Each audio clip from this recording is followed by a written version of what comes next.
परमेश्वर के धन्य नाम की महिमा हो। प्रभात मनन के सत्र 2669 में आप सभी का बड़े प्रेम के साथ स्वागत करता हूं। आइए आज के मनन के लिए हम फिर से पढ़ते हैं यहूदा पद 16। ये तो असंतुष्ट, कुड़कुड़ाने वाले और अपनी अभिलाषाओं के अनुसार चलने वाले और अपने मुंह से घमंड की बातें बोलते और वे लाभ के लिए मुंह देखी बड़ाई किया करते हैं। झूठे शिक्षकों के असंतुष्ट स्वभाव पर हम शनिवार के प्रभात मनन में चिंतन किए थे। 16वीं पद में इस समूह के लोगों के दूसरा स्वभाव के बारे में हिंदी अनुवाद के बाइबल में हम कुड़कुड़ाने वाले करके देखते हैं। अंग्रेजी के कुछ अनुवादों में फाइंडिंग फॉल्ट अथवा गलती ढूंढने वाले करके अनुवाद किए गए। यह मूल भाषा यूनानी में उपयोग किया गया शब्द मेम्सी मोइरोई है, जिसका उद्गम है दो शब्दों से। एक शब्द है मेम्फोमाई और दूसरा है मोइरा। मेम्फोमाई का अर्थ फाइंडिंग फॉल्ट अथवा गलती ढूंढना है और मोइरा का अर्थ फेट अथवा अवस्था।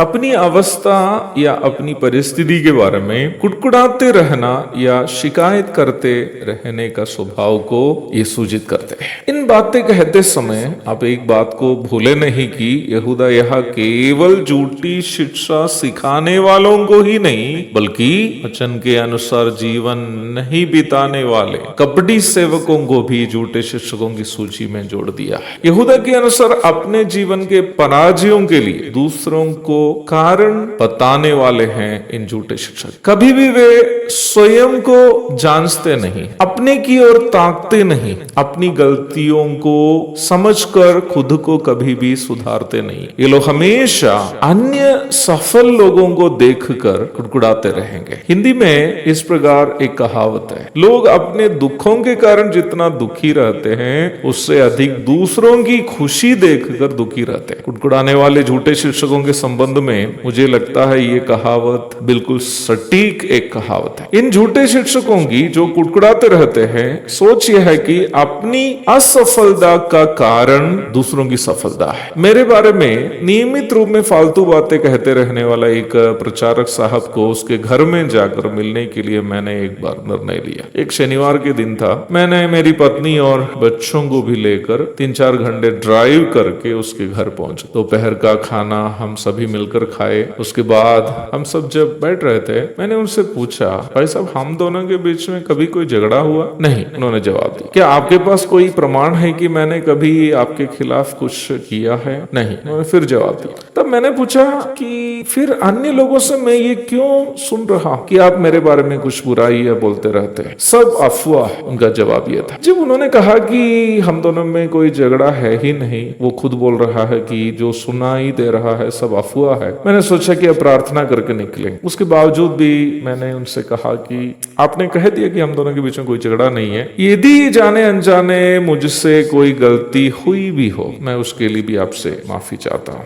मैं इस बात पर खुश था ये कहते हुए कि कम से कम मेरी पत्नी और बच्चे तो ये बात सुन ली है कि मैं किसी से झगड़ा में नहीं हूँ। प्रार्थना करके जब उनके घर से निकल रहा था, प्रचारक साहब की पत्नी धीरे धीरे हमारे पास आकर बोली, हमारी एक ही मांग है, आप बिहार से चले जाओ क्योंकि हमारी समस्या आप। मुझे समझ में आया कि सारी समस्याओं का उद्गम कहाँ से है। प्रिय भाई बहनों, हमारी असफलताओं का कारण कभी भी दूसरे लोग नहीं हो सकते। यदि हमें जीवन में सफल होना हो तो हमें अपनी ही गलतियों को पहचान कर उसे सुधारना। यदि हम अपनी गलतियों को पहचान कर उसे नहीं सुधारेंगे तो हम हमेशा दूसरे लोगों की असफलताओं को देखकर कुड़कुड़ाते रहेंगे और ये सोचते रहेंगे कि उनकी सफलता मेरी असफलता का कारण, जो बिल्कुल एक गलत सोच हो। इसलिए अपने आप को सुधारने के लिए छोटा सा मनन हम सबकी मदद और सहायता कर सके। एक और शुभ दिन की धन्य कामनाओं के साथ आज का मनन मैं यहाँ समाप्त करता। प्रभु आप सबको आशीष दे। आमीन।